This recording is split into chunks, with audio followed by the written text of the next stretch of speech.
नमस्कार बंधुरा आज शेयर करब गोलाप गाछ प्रतिस्थापन 50% माटी बाकी 30% कम्पोस्ट और 20% बालिर मिश्रणे माटी प्रस्तुत करे निয়েছি। चारा गाछ बसानोर जन्य এই মাটিটাই आदर्श বলে মনে করি। এখানে আমি বসিয়ে দিচ্ছি একটা বাংকারের মধ্যে, ছাদ বাগানে বাংকার টাইপের আছে, তার মধ্যে গাছ প্রতিস্থাপনের পর ভরপুর গাছে জল দিয়ে দেবো।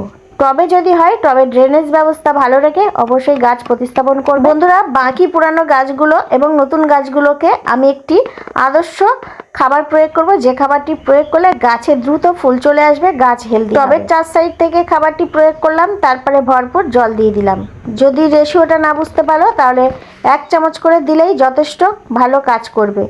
অবশ্যই টবের চারদিক থেকে দেবে, সরাসরি গাছে তারপরে গাছে ভরপুর জল দিয়ে দিলাম। ব্যাস কিছুদিন পরেই এমন একটি রেজাল্ট পাবে। ভালো থেকো, সুস্থ থেকো। গোলাপ গাছের সহজ পরিচর্যা কেমন লাগলো কমেন্টে অবশ্যই জানিয়ে ভুলো না। এবং আমার প্রত্যেকটি গোলাপ গাছে অজস্র হারে ফুল ফুটছে। কি সহজ পরিচর্যা, কিন্তু মাঝে মধ্যে গোলাপ গাছ পরিচর্যা করে আমরা ব্যর্থ হয়ে যাই, তাই না?